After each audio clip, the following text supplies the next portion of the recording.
Hello दोस्तों, स्वागत है आपका आपके अपने YouTube चैनल दिसार जीकेजीएस क्लासेस में। दोस्तों, आप सब लोग कैसे हैं? उम्मीद करते हैं आप सब लोग अच्छे होंगे, स्वस्थ होंगे, मस्त होंगे और अपनी तैयारी बेहतरीन तरीके से आप सभी कर रहे होंगे। दोस्तों, हम आपको यूथ साइंस बुक का सॉल्यूशन करवा रहे हैं, जिसमें दोस्तों आज हम आपको फिजिक्स का टॉपिक सरल आवर्त गति, वृत्तीय गति, घूर्णन गति के सारे क्वेश्चन करवाने वाले हैं। दोस्तों, इस टॉपिक से जितने भी क्वेश्चन इस बुक में दिए गए हैं, सारे क्वेश्चन का सॉल्यूशन हम इस वीडियो में करने वाले हैं। वीडियो अच्छा लगे दोस्तों, वीडियो को लाइक कर दीजिएगा, शेयर कर दीजिएगा, कमेंट कर दीजिएगा। चैनल पे नए हैं, चैनल को सब्सक्राइब करके बेल आइकन को प्रेस कर लीजिएगा। और दोस्तों, हमसे जुड़ने के लिए, क्लास की अपडेट के लिए आप हमारा टेलीग्राम चैनल ज्वाइन कर सकते हैं। टेलीग्राम चैनल का लिंक मैंने डिस्क्रिप्शन बॉक्स में आपको दे दिया है। चलिए दोस्तों, देर ना करते हुए स्टार्ट करते हैं आज का अपना सेशन। और दोस्तों, सभी की प्लेलिस्ट हमने आपके लिए बना दी है, तो आप सारी वीडियो प्लेलिस्ट में भी देख सकते हैं। चलिए दोस्तों, स्टार्ट करते हैं आज का अपना सेशन। दोस्तों, आज हम पढ़ेंगे सरल आवर्त गति, वृत्तीय गति और घूर्णन गति के सारे question. Simple harmonic motion, circular motion और रोटेशनल मोशन के जितने भी क्वेश्चन अभी तक रेलवे एग्जाम में पूछे गए हैं, सारे हम इस वीडियो में कवर करेंगे। देखते हैं पहला क्वेश्चन। यदि किसी वस्तु को त्रिज्या r वाले वर्तुल पथ के पारित एक बार यात्रा करने में 2 सेकंड का समय लगता है, तो इसकी चाल v को डैश से व्यक्त किया जाता है। दोस्तों, यदि किसी वस्तु को त्रिज्या r वाले वर्तुल पथ के परितः एक बार यात्रा करने में 2 सेकंड का समय लगता है, तो इसकी चाल v को जो है दोस्तों, ये पाई r मीटर प्रति सेकंड में व्यक्त किया जाता है। इसमें पाई r मीटर प्रति सेकंड में। दोस्तों, यदि किसी वस्तु को त्रिज्या r वाले वृत्ताकार पथ पर एक बार यात्रा करने में 2 सेकंड का समय लगता है, तो उसकी चाल जो होगी वो होगी क्या, 2 पाई r बाई 2, जहां पे v बराबर क्या हो जाएगा, पाई r मीटर प्रति सेकंड। 2 से 2 हमारा कट जाएगा। ठीक है, देखते हैं अगला क्वेश्चन। निम्न में से कौन सा विकल्प एक समान वृत्तीय गति में गतिमान वस्तु का उदाहरण है?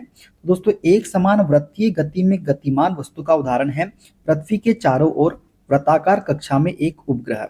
ठीक है, ऑप्शन डी करेक्ट आंसर हो जाएगा।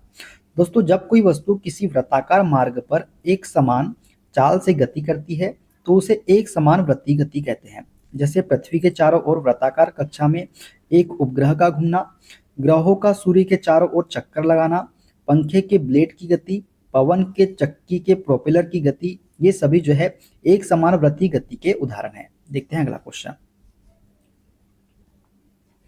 एक धावक r त्रिज्या के वृत्ताकार पथ पर एक समान चाल से गति कर रहा है और वह t सेकंड में एक चक्कर पूरा करता है।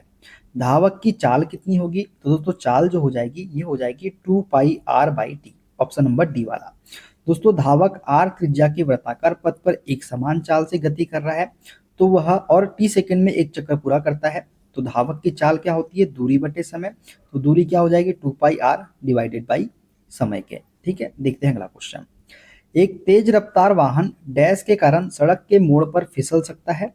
दोस्तों, एक तेज रफ्तार वाहन जो है अपकेंद्री बल के कारण, किसके कारण, अपकेंद्री बल के कारण सड़क के मोड़ पर जो है फिसल सकता है। दोस्तों, एक तेज रफ्तार वाहन अपकेंद्री बल के कारण सड़क के मोड़ पर फिसल सकता है। देखते हैं अगला क्वेश्चन। एक ठोस पिंड की गति पर विचार करें जो किसी प्रकार से किलकित या स्थिर है। कैसी है, किलकित या फिर स्थिर है। इस प्रकार के निकाय की संभावित गति सर्वोत्तम रूप से क्या कहलाती है? दोस्तों, एक ठोस पिंड की गति पर विचार करें जो किसी प्रकार से किलकित या फिर स्थिर है, इसे हम कौन सी गति बोलते हैं? तो इसे हम बोलते हैं घूर्णन गति। किसके रूप में क्या कहलाती है ये संभावित गति? घूर्णन गति कहलाती है। दोस्तों, यदि किसी ठोस पिंड किसी बिंदु पर किलकित या स्थिर है, तो उसकी संभावित गति घूर्णन कहलाती है। ऐसा इसलिए है क्योंकि पिंड अपने स्थिर बिंदु के चारों ओर एक निश्चित अक्ष के साथ घूर्णन करता है। दोस्तों, इस स्थिति में पिंड का प्रत्येक बिंदु अपनी स्थिति से स्थिर बिंदु के चारों ओर और वृत्तीय पथ पर चलता है, लेकिन पिंड का केंद्र स्थिर रहता है। इसलिए इस प्रकार के निकाय की गति को केवल घूर्णन गति के रूप में वर्गीकृत किया जाता है। ठीक है, देखते हैं अगला क्वेश्चन। निम्न में से किस उदाहरण द्वारा एक समान वृत्तीय गति का वर्णन किया गया है? तो दोस्तों, एक समान वृत्तीय गति कौन सी हो जाएगी? तो घड़ी की सुइयों की गति जो है ये एक समान वृत्तीय गति का वर्णन है। ठीक है दोस्तों, दिए गए विकल्पों में घड़ी की सुइयों की गति एक समान वृत्तीय गति का उदाहरण है। इस गति को एक वृत्त में स्थिर गति से गति के रूप में वर्णित किया जा सकता है। दोस्तों वृत्तीय गति से गतिशील वस्तु का वेग गति के दौरान प्रत्येक समय बदलता रहता है, क्योंकि वस्तु के वेग की दिशा लगातार बदलती है। हालांकि गति स्थिर रहती है। उदाहरण की बात करें तो पृथ्वी के चारों ओर कृत्रिम उपग्रहों की गति, इलेक्ट्रॉन का इसके परमाणु नाभिक के चारों ओर घूमना, ये सभी जो है एक समान वृत्तीय गति के उदाहरण है। ठीक है, देखते हैं अगला क्वेश्चन। यदि एक सरल लोलक का आवर्तकाल t, उसकी लंबाई l, द्रव्यमान m तथा गुरुत्वीय त्वरण g पर निर्भर करता है, तो विमीय विश्लेषण का उपयोग करने पर आवर्तकाल t डैश के अनुक्रमानुपाती होता है। तो दोस्तों आवर्तकाल t जो है ये √L/g के क्या होता है, अनुक्रमानुपाती होता है। ऑप्शन नंबर बी वाला। ठीक है दोस्तों, यदि एक सरल लोलक का आवर्तकाल t, उसकी लंबाई l, द्रव्यमान m तथा गुरुत्वीय त्वरण g पर निर्भर करता है, तो विमीय विश्लेषण का उपयोग करने पर आवर्तकाल t जो होता है √L/g के अनुक्रमानुपाती होता है। दोस्तों सरल लोलक के द्वारा एक दोलन पूरा करने में जितना समय लगता है उसे सरल लोलक का हम क्या बोलते हैं, आवर्तकाल बोलते हैं। और सरल लोलक का आवर्तकाल t बराबर क्या होता है, 2π√L/g। ठीक है, क्या होता है, t बराबर 2π√L/g होता है सरल लोलक का आवर्तकाल। देखते हैं अगला क्वेश्चन। पेंडुलम लयबद्ध दोलक हार्मोनिक ऑसिलेटर की तरह काम करता है, अतः डैश में इसका प्रयोग किया जाता है। दोस्तों पेंडुलम का जो है ये दादाजी की घड़ी में प्रयोग किया जाता है। किसमें, दादाजी की घड़ी में। दोस्तों पेंडुलम लयबद्ध दोलक हार्मोनिक ऑसिलेटर की तरह काम करता है, अतः दादाजी की घड़ी में इसका प्रयोग किया जाता है। जब कोई पिंड एक निश्चित समय अंतराल में एक ही निश्चित पथ पर बार बार अपनी गति को दोहराता है, तो उसकी गति को सरल आवर्त गति कहते हैं। किसे बोलते हैं, सरल आवर्त गति। जब कोई पिंड एक निश्चित समय अंतराल में ही एक ही निश्चित पथ पर बार बार अपनी गति को दोहराता है, तो उसकी गति को हम सरल आवर्त गति कहते हैं। पेंडुलम जो है दोस्तों ये सरल आवर्त गति की तरह व्यवहार करता है। ठीक है, देखते हैं अगला क्वेश्चन। जब कार एक मोड़ लेती है तो वह कौन सा बल है जो हमें बाहर की ओर धक्का देता है। दोस्तों जब कार एक मोड़ लेती है तो वह बल है अपकेंद्री बल। अपकेंद्री बल जो है ये हमें बाहर की ओर धक्का देता है। दोस्तों यांत्रिकी में अपकेंद्री बल एक जड़त्वीय बल है जो वृत्तीय गति करती हुई वस्तुओं पर गति के पथ के केंद्र से दूर त्रिज्या की दिशा में लगता हुआ प्रतीत होता है। अपकेंद्री बल के कारण ही जब कार मोड़ लेती है तो बाहर की ओर क्या लगता है, हमें धक्का लगता है। ठीक है, देखते हैं अगला क्वेश्चन। डेयरी में प्रयोग किए जाने वाले दूध से क्रीम को अलग करने की प्रक्रिया कहलाती है। दोस्तों डेयरी में प्रयोग किए जाने वाले दूध से क्रीम को अलग करने की प्रक्रिया जो है ये अपकेंद्रीकरण कहलाती है। क्या कहलाती है, अपकेंद्रीकरण। दोस्तों वृत्तीय गति में कुछ परिस्थितियां ऐसी होती है जब ऐसा आभास होता है कि वस्तु पर एक बल लगा है जिसकी दिशा अभिकेंद्र बल की कैसी होती है, विपरीत होती है। वास्तव में यह बल लगा नहीं होता।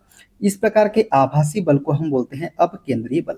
जैसे मोड़ पर दाईं ओर घूमती गाड़ी पर बैठा आदमी बाईं ओर झुक जाता है, अर्थात उसे अपकेंद्रीय बल का आभास होता है। दूध से क्रीम अलग करने वाले यंत्र इसी सिद्धांत पर कार्य करते हैं। ठीक है, देखते हैं अगला क्वेश्चन। जब एक वस्तु एक समान वृत्तीय वेग उत्पन्न करती है तो निम्न में से कौन सा परिवर्तित होता है। दोस्तों जब एक वस्तु एक समान वृत्तीय वेग उत्पन्न करती है तो दिशा परिवर्तित होती है। क्या होती है, दिशा में परिवर्तन होता है। दोस्तों जब कोई वस्तु एक निश्चित बिंदु के पारितः एक समान वेग से एक वृत्तीय पथ पर चलती है तो वह एक समान वृत्तीय वेग उत्पन्न करती है। यह वेग ऐसे त्वरण के अंतर्गत होता है जिसका परिमाण सदैव कैसा रहता है, अचर रहता है। परंतु वस्तु के वेग एवं त्वरण की दिशा हमेशा क्या होती है, परिवर्तित होती रहती है। जैसे सूर्य के चारों ओर पृथ्वी की गति, नाभिक के चारों ओर इलेक्ट्रॉन की गति आदि इसके क्या है, उदाहरण है। अतः जब एक वस्तु एक समान वृत्तीय वेग उत्पन्न करती है तो वस्तु का द्रव्यमान, संवेग एवं गति कैसे रहते हैं, अपरिवर्तित रहते हैं, जबकि दिशा कैसी होती है, परिवर्तित होती रहती है। ठीक है, देखते हैं अगला क्वेश्चन। लट्टू को घुमाना किसका एक उदाहरण है। दोस्तों लट्टू को घुमाना जो है ये केंद्राभिमुख बल का उदाहरण है। किसका, केंद्राभिमुख बल का। दोस्तों वृत्तीय गति करते समय किसी पिंड पर एक बल कार्य करता है जिसकी दिशा सदैव वृत्त के केंद्र की होती है। इस बल को हम अभिकेंद्री बल, सेंट्रीपिटल फोर्स कहते हैं। लट्टू का घूमना इसी बल का उदाहरण है। ठीक है। इस बल का दैनिक जीवन में प्रयोग होने वाले कुछ अन्य उदाहरण कौन कौन से हैं? कार का सड़क पर मुड़ना मुड़ना पृथ्वी का सूर्य के चारों ओर घूमना, साइकिल सवार द्वारा अपनी साइकिल को मोड़ते समय अपने शरीर को साइकिल सहित केंद्र की ओर झुका लेना, ये सब अभिकेंद्रीय बल के उदाहरण हैं। ठीक है, देखते हैं अगला क्वेश्चन।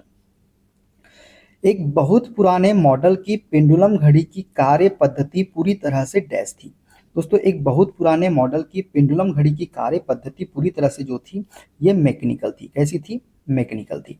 दोस्तों, एक पुराने मॉडल की लोलक घड़ी पेंडुलम क्लॉक वह है जिसमें समय प्रदर्शित करने वाली प्रणाली का चालन एक लोलक की सहायता से होता था।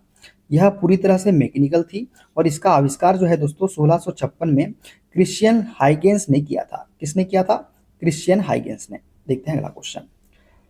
रोलर कोस्टर की सवारी में कौन सा बल कार्य करता है? दोस्तों, रोलर कोस्टर की सवारी में जो है अभिकेंद्री बल कार्य करता है। कौन सा बल कार्य करता है? अभिकेंद्री बल।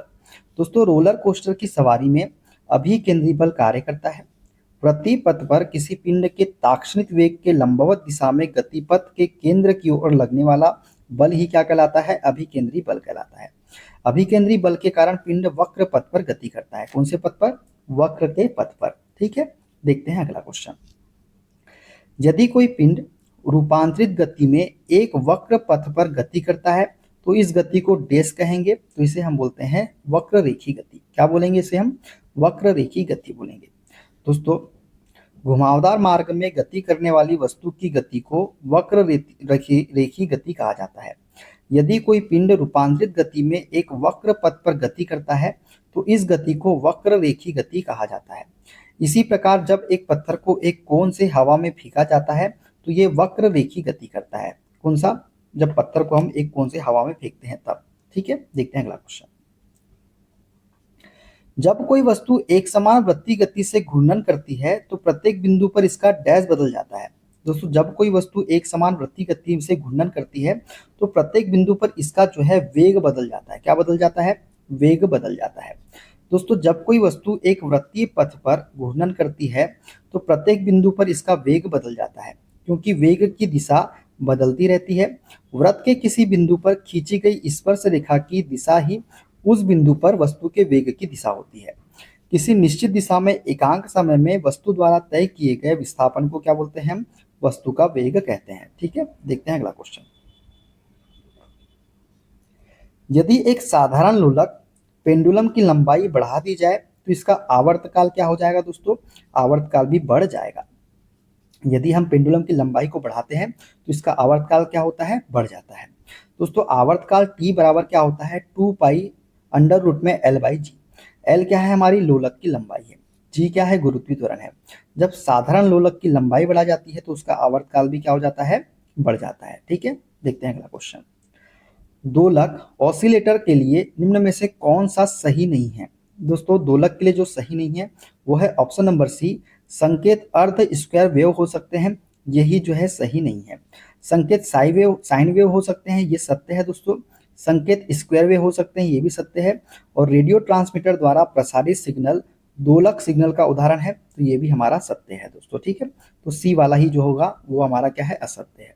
दोस्तों, विद्युतीय दोलित्र एक इलेक्ट्रॉनिक परिपथ है जो एक इलेक्ट्रॉनिक सिग्नल का उत्पादन करता है, जो एक साइन वेव या स्क्वायर वेव के रूप में हो सकती है मगर अर्ध स्क्वायर वेव में नहीं हो सकती। अतः दोलकों ऑसिलेटर द्वारा उत्पन्न संकेतों के सामान्य उदाहरणों में रेडियो ट्रांसमीटर द्वारा प्रसारित सिग्नल दोलक सिग्नल का उदाहरण है। ठीक है, देखते हैं अगला क्वेश्चन। एक वृत्ताकार पथ में स्थिर गति वाले पिंड की गति को क्या कहा जाता है? दोस्तों, एक वृत्ताकार पथ में स्थिर गति वाले पिंड की गति को जो है समान वृत्तीय गति कहा जाता है। क्या कहा जाता है? समान वृत्तीय गति कहा जाता है। दोस्तों, एक वृत्ताकार पथ में स्थिर गति करने वाले पिंड की गति को समान वृत्तीय गति कहते हैं। जैसे सूर्य के चारों ओर ग्रहों का चक्कर लगाना, पृथ्वी के चारों ओर चंद्रमा या उपग्रहों का चक्कर लगाना, घड़ी की सुइयों की गति, परमाणु के कक्ष में इलेक्ट्रॉन की गति, ये सभी जो है वृत्तीय गति के उदाहरण है। ठीक है, देखते हैं अगला क्वेश्चन। जब कोई वस्तु वृत्तीय पथ पर गति करती है तो घूर्णन करती हुई वस्तु पर केंद्र की ओर लगने वाला बल कहलाता है, तो ये कहलाता है अभिकेंद्री बल। कौन सा बल कहलाता है? अभिकेंद्री बल कहलाता है, केंद्र की ओर लगने वाला बल। दोस्तों, किसी वृत्तीय मार्ग पर एक समान चाल से गति करते हुए पिंड पर एक बल कार्य करता है जिसकी दिशा सदैव केंद्र की ओर रहती है। इस बल को अभिकेंद्री बल कहते हैं। इस बल की अनुपस्थिति में वृत्तीय गति संभव नहीं है। ठीक है दोस्तों, यह बल गतिमान वस्तु में एक त्वरण उत्पन्न करता है जिसका परिणाम जो है v² के बराबर होता है। वह प्रवृत्ति सदैव वस्तु की दिशा बदलने की होती है। वह दिशा सदैव कहाँ होती है? केंद्र की ओर होती है। तो बल बराबर क्या होता है? mv²/r। तो mr⍵² भी इसको हम बोलते हैं। ठीक है, देखते हैं अगला क्वेश्चन। किसी दोलक द्वारा एक आयाम पूरा करने में लिया गया समय क्या कहलाता है? दोस्तों, किसी दोलक द्वारा एक आयाम पूरा करने में लिया गया समय जो है ये आवर्तकाल कहलाता है। क्या कहलाता है? आवर्तकाल। दोस्तों, किसी दोलक द्वारा एक आयाम पूरा करने में लिया गया समय आवर्तकाल कहलाता है। सरल आवर्त गति उस गति को कहते हैं जिसमें वस्तु जिस बल के अंतर्गत गति करती है उसकी दिशा सदा विस्थापन के विपरीत एवं परिमाण विस्थापन के समानुपाती होता है। उदाहरण की बात करें तो सरल लोलक की गति हो गया, किसी स्प्रिंग से लटके द्रव्यमान की गति, ये सभी जो है दोस्तों किसका उदाहरण है? तो ये उदाहरण है किसका? सरल आवर्त गति का। ठीक है, देखते हैं अगला क्वेश्चन। किसी सैटेलाइट और पृथ्वी के बीच आकर्षण का गुरुत्वाकर्षण बल डैश को तेजी प्रदान करता है। दोस्तों, किसी सैटेलाइट और पृथ्वी के बीच आकर्षण का गुरुत्वाकर्षण बल जो है ये अभिकेंद्री बल को तेजी प्रदान करता है। कौन से बल को? अभिकेंद्री बल को। दोस्तों, अभिकेंद्री बल किसी वस्तु को वृत्तीय गति में बनाए रखने के लिए उस पर एक बल वृत्त के केंद्र की ओर कार्य करता है जिसे हम अभिकेंद्री बल कहते हैं। जैसे चंद्रमा का परिक्रमा करने के लिए चंद्रमा और पृथ्वी के मध्य गुरुत्वाकर्षण बल ही क्या है? अभिकेंद्री बल के रूप में कार्य करता है। किसी सैटेलाइट और पृथ्वी के बीच गुरुत्वाकर्षण बल अभिकेंद्री बल को क्या करता है? तेजी प्रदान करता है। ठीक है, देखते हैं अगला क्वेश्चन। झूले पर बैठे लड़के की गति डैश होती है। दोस्तों, झूले पर बैठे लड़के की गति जो होती है ये आवर्ती गति कहलाती है। क्या कहलाती है? आवर्ती गति। दोस्तों, वह गति जिसमें कोई वस्तु या पिंड एक निश्चित समय अंतराल पर और निश्चित पथ पर खुद की गति को दोहराता है वह आवर्ती गति कहलाती है। जैसे घड़ी की सुई की गति यह आवर्ती गति है। पृथ्वी के सूर्य के चारों ओर कक्षीय गति आवर्ती गति है। झूले पर बैठे लड़के की गति ये भी कौन सी गति है? तो ये भी आवर्ती गति के उदाहरण है। तो दोस्तों, ये थे आज के सारे क्वेश्चन। वीडियो कैसा लगा दोस्तों कमेंट बॉक्स में जरूर बताइएगा। वीडियो अच्छा लगे दोस्तों वीडियो को लाइक कर दीजिएगा, शेयर कर दीजिएगा, कमेंट कर दीजिएगा। चैनल पे नए हैं चैनल को सब्सक्राइब कर लीजिएगा, बेल आइकन को प्रेस कर लीजिएगा। और हमसे जुड़ने के लिए क्लास की अपडेट के लिए आप हमारा टेलीग्राम चैनल ज्वाइन कर सकते हैं। टेलीग्राम चैनल का लिंक मैंने डिस्क्रिप्शन बॉक्स में आपको दे दिया है। अगला टॉपिक हम स्टार्ट करेंगे दोस्तों गुरुत्वाकर्षण। उसमें सबसे पहले हम पढ़ेंगे न्यूटन के गुरुत्वाकर्षण के नियम के सारे क्वेश्चन। मिलते हैं दोस्तों, अपना ख्याल रखिए। Okay, bye bye, take care.